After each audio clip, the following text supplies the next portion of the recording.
हैं कि कम्युनिकेशन का मीनिंग जो है क्या होता है। The recorded events are communicated to management and other internal and external users regularly through accounting reports. चलिए इसका मीनिंग जानते हैं कि the recorded events means record की गई घटनाएं अकाउंटिंग रिपोर्ट के माध्यम से मैनेजमेंट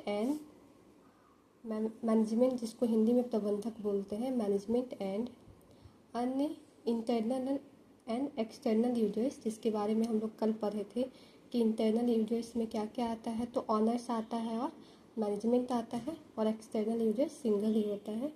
तो the recorded events are communicated to management and other internal and external users regularly through accounting reports.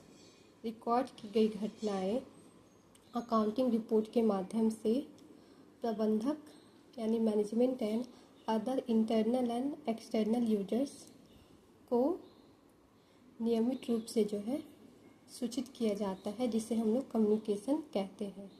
अगर हम लोग सिंपल समझे तो कम्युनिकेशन होता है कि अपने विचार को दूसरे तक पहुंचाना, जिसे कि हम लोग कम्युनिकेशन कहते हैं। लेकिन अकाउंटिंग के टर्म में जाने तो the recorded events are communicated to management and other internal and external users regularly through accounting reports.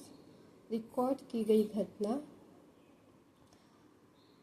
को अकाउंटिंग रिपोर्ट के माध्यम से मैनेजमेंट और अदर इंटरनल और एक्सटर्नल यूजर्स, हम लोग बताएं कि इंटरनल में क्या क्या आता है, ऑनर्स आता है और मैनेजमेंट आता है, और एक्सटर्नल में सिंगल एक्सटर्नल ही आता है, उसको जो है नियमित रूप से सूचित किया जाता है, जिसे जो है कम्युनिकेशन कहा जाता है। Okay, bye.